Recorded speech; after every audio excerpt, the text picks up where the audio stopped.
Welcome to Abrar electrical world YouTube channel.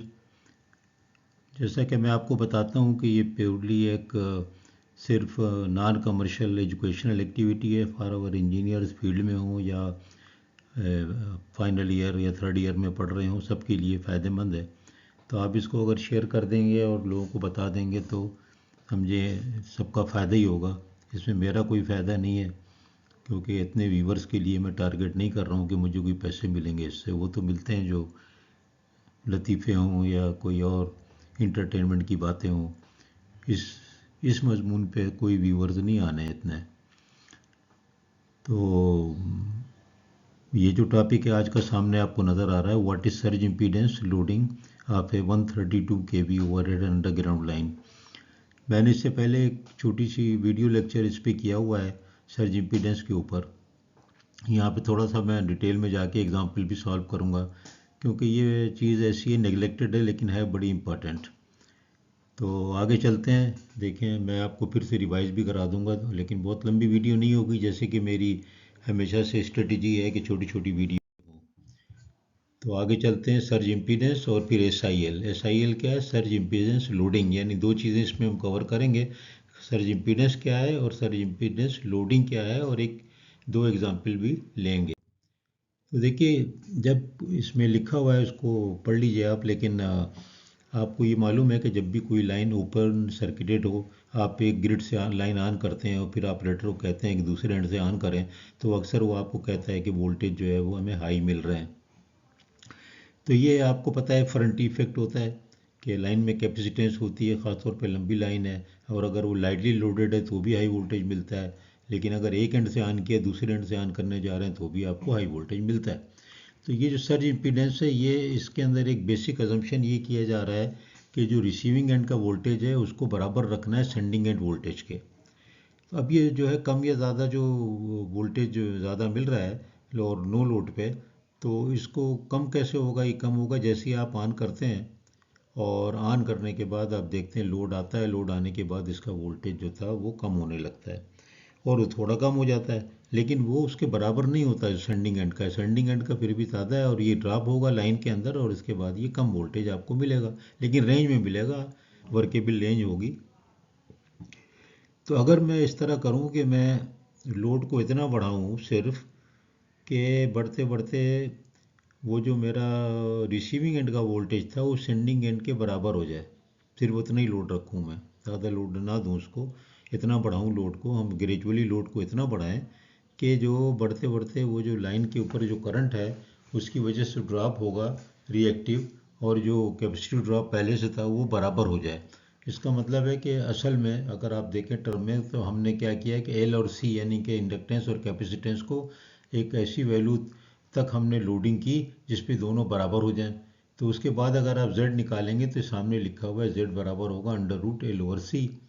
तो अब ये जो अंडर रूट एल ओवर सी लिखा हुआ है, इसकी को हम कहते हैं कि ये सर्ज इम्पीडेंस है, या इसको जेड कैरेक्टरिस्टिक जेड सी भी लिखते हैं। अब इसको आप देखें तो ये आपको नज़र आ रहा है साफ कि ये जो इंडिपेंडेंट वैल्यू है, और इसके अंदर जो है वैल्यू ये ना इंडक्टिव है ना ये कैपेसिटिव है, ये रेजिस्टिव वैल्यू है, प्योरली ओमिक वैल्यू है। और ये फ्रीक्वेंसी 20 में कैंसिल हो जाएगी। ऊपर देखें ना, एल है 2 पाई ओमेगा एल, और नीचे लिखें 2 पाई एफ सी, तो सब कुछ कैंसिल हो गया। इसका मतलब है कि फ्रीक्वेंसी डिपेंडेंट भी नहीं है, लेंथ भी इसमें नहीं आ रही है। तो कोई भी लाइन की लेंथ हो, जो वैल्यूज़ मैंने यहाँ पे आपके सामने लिखी हुई हैं ये वाली, ये देखें ये वैल्यू यही रहेंगी। ओवरहेड लाइन के लिए 400-600 के दरमियान में, और जो केबल के लिए 40 से 60 ओम्स के दरमियान में ये होती है वैल्यू। आप याद रख सकते हैं ये वैल्यू, ये इंपॉर्टेंट वैल्यूज़ हैं। यानी कि इस इतना जो है ना, ये सर्ज इम्पीडेंस है, ये लोड नहीं है, सर्ज इम्पीडेंस है। आगे चलते हैं। अब देखें ये सर्ज इम्पीडेंस लोडिंग किसके बराबर है, इसका formula E square divide by Z C. ये फार्मूला आप ड्राइव कर सकते हैं, आपको पता है वी इंटू आई है, फिर आई को आप जो है लिख दें वी ओवर आर या वी ओवर जेड, तो ऊपर वी स्क्वायर हो जाएगा, नीचे जेड हो जाएगा। तो वही चीज़ लिखी हुई है square by Z C. ZC क्या है, ये वो इम्पीडेंस है जिस वक्त के मैंने इंडक्टेंस और कैपेसिटेंस को बराबर हमने कर दिया है, तो इसका मतलब ये है कि ये इसके नीचे हम रख देंगे तो फिर हमारे पास मैक्सिमम पावर आ जाएगी, और ये पावर मेगावाट में आएगी अगर मैंने ई को केवी में रखा है। तो केवी इंटू केवी 3060 हो जाएंगे, तो जवाब जो है मेगावाट में आ जाएगा। अब मैंने एक एग्जाम्पल ले ली ओवरहेड लाइन के लिए, 132 मल्टीप्लाइड बाई 132 डिवाइड बाई 400 मैंने सिलेक्ट किया वहाँ से, 500 भी ले सकते हैं आप, तो ये 43 मेगावाट है। ये वो लोड है जिसके ऊपर जो है ये इसका इम्पीडेंस इंडक्टिव रिएक्टेंस दोनों ज़ीरो हो जाएगा, यानी आपस में कैंसिल होकर ज़ीरो हो जाएगा और प्योरली रेजिस्टिव लाइन ये बन जाएगी, यूनिटी पावर फैक्टर। और केबल जो है उसमें मैंने 50 से कर दिया तो ये 334 हो गया, इसका 4 देखिए 4 का रेशियो है तो मैंने ऐसे ज़रब करके निकाल लिया। अब ये जो है ये अगर एक लाइन के ऊपर आप देखें ना, ये तो बहुत कम है ना, इसका करंट कितना बना, इसका करंट बन गया 150 एम्पियर, तो बहुत कम तो नहीं है, 150 एम्पियर है।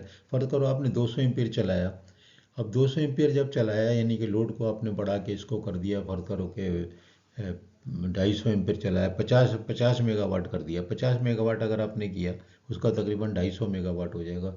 तो 50, इसका मतलब जब भी आप लोड को बढ़ा रहे हैं ना, तो इसका सीधा सीधा ये माने होता है कि आपने उसमें उसके अंदर जो आपको कैपेसिटेंस की वैल्यू बढ़ानी है। कैपेसिटेंस बढ़ाएंगे तो फिर आपका लोड बढ़ेगा, क्योंकि आप फार्मूला पूरा देखें तो आपको अंदाज़ा हो जाए।